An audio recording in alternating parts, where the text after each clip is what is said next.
Just a quick morning musing in response to a Facebook comment where my friend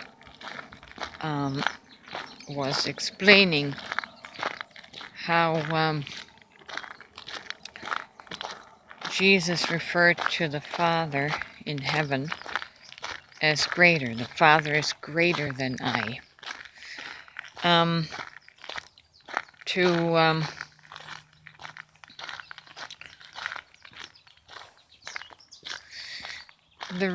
For me to use that language of his, me and his, and the Father is greater, and it's a source to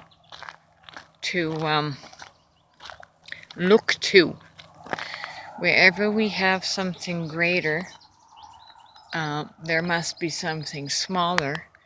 And so we're back to the dimension of relativity or duality. We're comparing one to another. If there is a greater Father, then there are smaller children.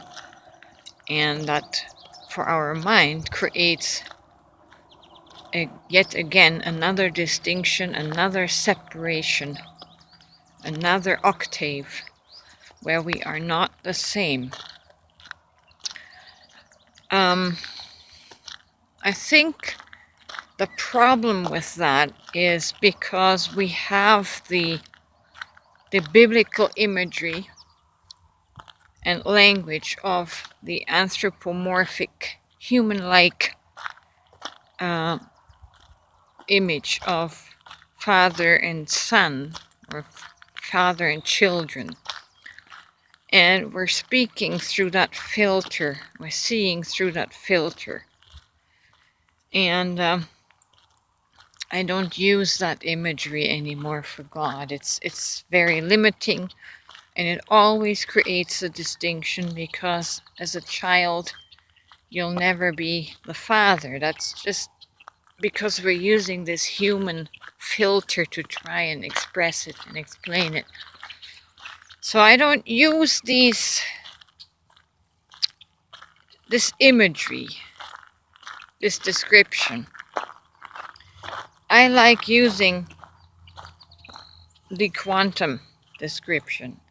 I like to think of it not as father or mother or parent in that form. Our mind envisions a person there. I don't. I look at it as the ocean of consciousness. And in that way, there is no greater consciousness and lesser consciousness. There's just consciousness. And yes, this consciousness is limited or metered out through the density of our bodies. We can only experience a certain amount of consciousness.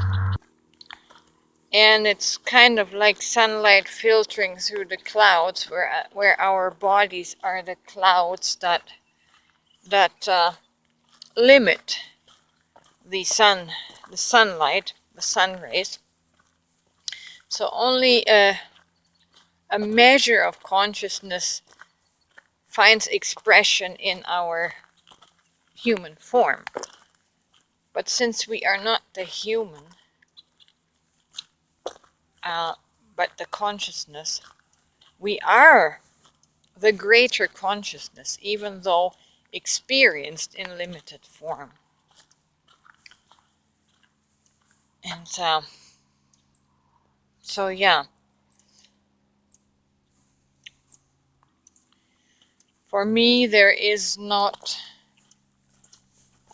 the greater something that is separate from me, although I am in a separate physical formation. I'm in a separate physical drop of water right now. I don't present as the big great ocean, but as consciousness I am that great ocean. As consciousness, I am that Father. So for me to keep speaking in terms of His love, His greatness, is a separation in the mind. It's my love and it's my greatness. Again, it's gonna sound weird through this mind. If you're hearing it through the mind, you have to feel this through the soul. The mind cannot comprehend it because of its limitations. So no, I don't subscribe to